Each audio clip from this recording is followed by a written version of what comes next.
Good morning, welcome to the Hooting Distillery, the first artisan distillery ever to be licensed within the bar walls of our glorious city of York. What I'm going to do now, I'm just going to give you a quick introduction to a small artisan distillery and introduce you to the ladies, our stills. All stills have got ladies' names, or at least all our stills do. The first one we're going to talk about is Anne. Anne is called a reflux still, and we use her for purifying alcohol, but also for making vodkas. The reason she's called a reflux still, some people call her a flute still, is because she has several different distilling chambers. So when we distill alcohol with this still, it distills once, twice, 3, 4, 5, 6 times, and then we have a reflux chamber where we turn the gases back into liquid and the heavier compounds fall back down into the still. This means that only the lightest of the compounds travel over the top of the still and into the condenser to produce really pure alcohols, ensuring that we remove all the methanol and some other compounds that we really don't want in our alcohol. She's called Anne because she's named after my ex-mother-in-law, probably because the still's slightly cantankerous. What we do at Hooting Owl, like all small craft distilleries, we buy in an alcohol. And we buy that alcohol in a neutral grain spirit at 96% ABV. There's 4% of other things, some of that's water, but within the alcohols, there'll be several different types of alcohol. Methanol, very bad, and ethanol. And it's ethanol that we really want to produce, pure ethanol. And to make vodka, we do that using the reflux still. We produce 3 vodkas here at Hooting Owl. So a Tipsy Toad vodka at 37.5% ABV, Hooting Owl Premium Vodka at 42%, and Hooting Owl Veterans Vodka at 48% ABV.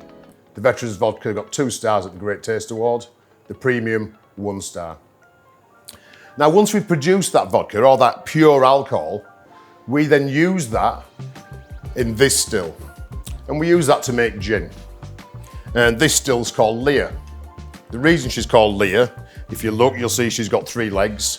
If you take off the whiskey head, she looks a bit like R2-D2, so Princess Leia. And she's used purely to make gins. We don't make anything else with her. She produces 200 bottles.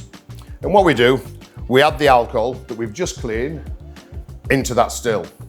We then add water to bring it down to about 60% ABV. And then we add what we call our botanical recipes. And I'll point the botanicals out to you later. What we then do, once the recipe's in, we leave the still overnight and we let it steep for 16 to 18 hours depending on the recipe. When we come in the morning, what we do, we start to give her energy. And you'll notice the base of this still is different to the base of this one.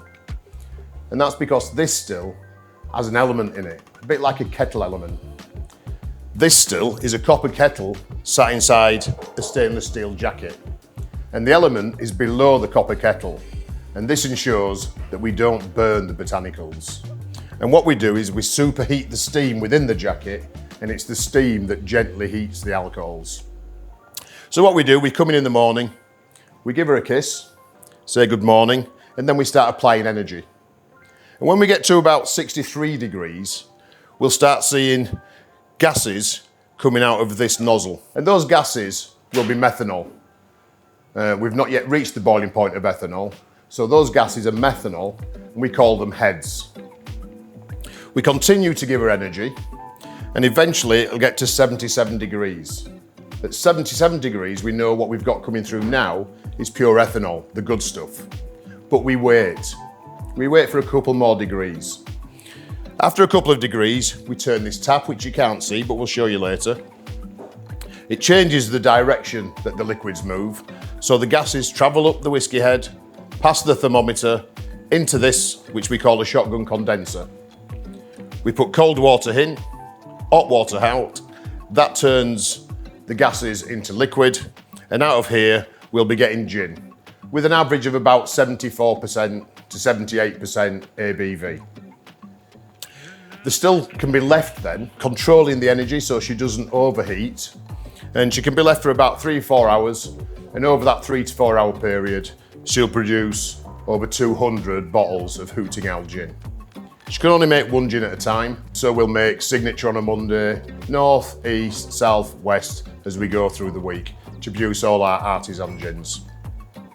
All the Hooting Owl gins are at 42% ABV. If we're going to make a fruit gin, then what we do is produce a base gin from this still, and then we add fruit flavours to it, and they're naturally distilled fruit flavours. Any questions so far?